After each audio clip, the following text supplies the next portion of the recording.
జనరల్గా ప్రకృతి చికిత్సాలయం మీరు వినే ఉంటారు, నేచర్ క్యూర్ హాస్పిటల్. సో అక్కడ వైద్య విధానాలన్నీ ఇట్లే ఉంటాయి, ప్రకృతితో సంబంధమైనటువంటి వైద్య విధానం, ఆయుర్వేదిక్ బేస్డే. సో జనరల్గా అందులో కొన్ని నేను విన్నవి మీతో పంచుకోవాలనుకుంటున్నాను. మీ నుంచి అవి ఎంతవరకు అందులో క్యూరబిలిటీ ఉంది అనేది కూడా కనుక్కుందాం అనుకుంటున్నాను.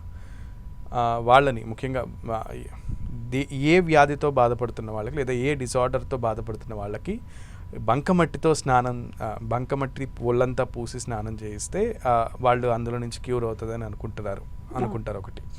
రెండోది అలాగే ఆవిరి పట్టడం, స్టీమింగ్ కూడా బాడీకి అదొక వైద్య విధానం. అది ఎందుకు? ఈ రెండింటి గురించి క్లియర్గా అంటే మీరు అన్నట్టు బంకమట్టి పూయడం కానీ కొండమట్టి పూయడం కానీ ఇదంతా ఏంటంటే స్కిన్ డిజార్డర్స్, మీరు అడిగిన స్కిన్ డిజార్డర్స్లో బాగా పనిచేస్తాయి. సో అది చలవ చేస్తారన్నమాట శరీరానికి. ఆ పూత ద్వారా చలవ అనేది జరుగుతుంది కాబట్టి వేడి తగ్గుద్ది. వేడి తగ్గితే చాలా వ్యాధులు మనలో, వేడి అంటే పిత్తం ఆయుర్వేద ప్రకారంగా. సో పిత్త వైకల్యాన్ని, పిత్త వృద్ధిని తగ్గించడానికి ఈ మట్టి లేపనం అంటాం, మృతి లేపనం అంటాం అన్నమాట ఆయుర్వేదంలో. అది ఉపయోగపడుతుంది.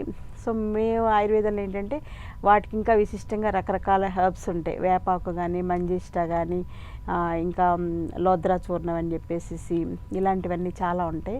వాటిని కలిపి అప్లై చేస్తుంటాం, కషాయాలతో కలిపి అప్లై చేయడం వల్ల ఇంకా బాగా పనిచేస్తుంది. ఎందుకంటే మట్టి అంటే ప్లెయిన్ మట్టి, చూర్ణాలు ఏంటంటే మెడికేటెడ్ కాబట్టి ఇంకా డీప్గా యాక్ట్ చేస్తాయి అన్నమాట. సో అందుచేత అది ఒకటి. తర్వాత ఆవిరి స్నానం ఏంటంటే చాలామంది చాలా చోట్ల ప్లెయిన్ స్టీమ్ ఇచ్చేస్తుంటారు.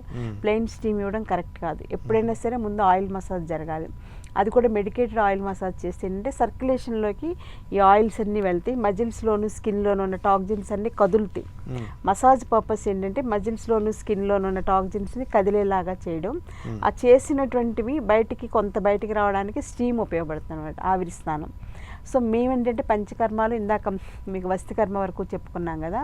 సో ఇవన్నీ కదిలినవన్నీ కడుపు అన్నం ప్రేవులోకి, స్మాల్ ఇంటెస్టైన్లోకి, అంటే మెయిన్గా స్టమక్లోకి వచ్చేలాగా విరేచన కర్మ యాక్ట్ చేస్తుంది. సో దాంతోపాటుగా సపోర్టివ్గా దీపనిపాచనాలు ఇస్తాం అనమాట. సో ఈ మసాజు, తర్వాత స్టీము, తర్వాత ఈ దీపనిపాచనాలు తీసుకోవడం, ఆభ్యంతర నెయ్యి తీసుకోవడం, ఇవన్నీ కలిపి స్నేహపానం, స్వేదకర్మ అంటాం అనమాట. స్వేదకర్మ, స్నేహకర్మ అవి పూర్వకర్మలు అంటాం. వాటితోటి మనలో స్కిన్లోను మజిల్స్లో ఉన్న టాక్సిన్స్ అన్నీ కదిలి ఇక్కడికి అన్నం ప్రేవులోకి వస్తాయి అన్నమాట, స్టమక్లోకి వస్తాయి. ఆమాశయం అంటాం ఆయుర్వేదంలో. వచ్చిన వాటిని బయటికి పంపిస్తానికి చిన్న మెడిసిన్ ఇస్తాం, చిన్న మెడిసిన్ సపోర్టింగ్ ఇస్తాం. దాంతో వాళ్ళకి అవన్నీ కూడా ఫ్లష్ అవుట్ అయిపోయి large intestine, small intestine tract అంతా కూడా క్లీన్ చేసుకుంటే బయటకు వచ్చేస్తాయి. అప్పుడు వాళ్ళకి ఆభ్యంతర శుద్ధి అనేది జరుగుతుంది అనమాట. అప్పుడు మనకి మెయిన్గా బ్లడ్లో ఉన్న టాక్సిన్స్, మజిల్స్లో ఉన్న టాక్సిన్స్, ఈవెన్ బ్రెయిన్ వరకు కూడా, హెయిర్ ఫాలికల్స్ కూడా అది క్లీన్ చేస్తాను అనమాట. హెయిర్ ఫాలికల్స్లో బ్లాక్స్ ఏర్పడటం వలన తార్ లాంటి మెటీరియల్ బ్లాక్ అవుద్ది అక్కడ. దానివల్ల జుట్టు అంతా అక్కడ కట్ అయిపోయి బ్లడ్ సర్క్యులేషన్ సప్లై లేక బాల్డ్ హెడ్ వస్తుంది అనమాట. సో మనం చేసిన ఈ ట్రీట్మెంట్ వల్ల అవి ఓపెన్ అవుతాయి.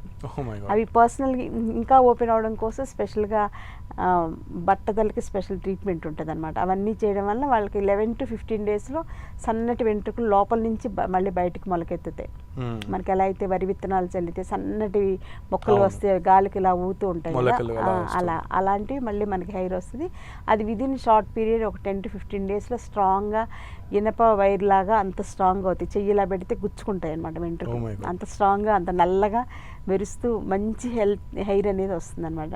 సో మనం ఏది చేసినా కూడా రూట్స్ నుంచి చేయడం అనేది మెయిన్ ఇంపార్టెంట్. అప్పుడు వాళ్ళకి ఆవిరి, మీరు అడిగారు కదా ఆవిరి స్నానం, ఆవిరిని కూడా ఇక్కడ హెయిర్ ఫాలికల్కి టచ్ చేసేలాగా స్పెషల్ ట్రీట్మెంట్ ఉంటుంది. అవన్నీ ఒక ప్యాకేజ్ లాగా సెట్ చేస్తాం అన్నమాట.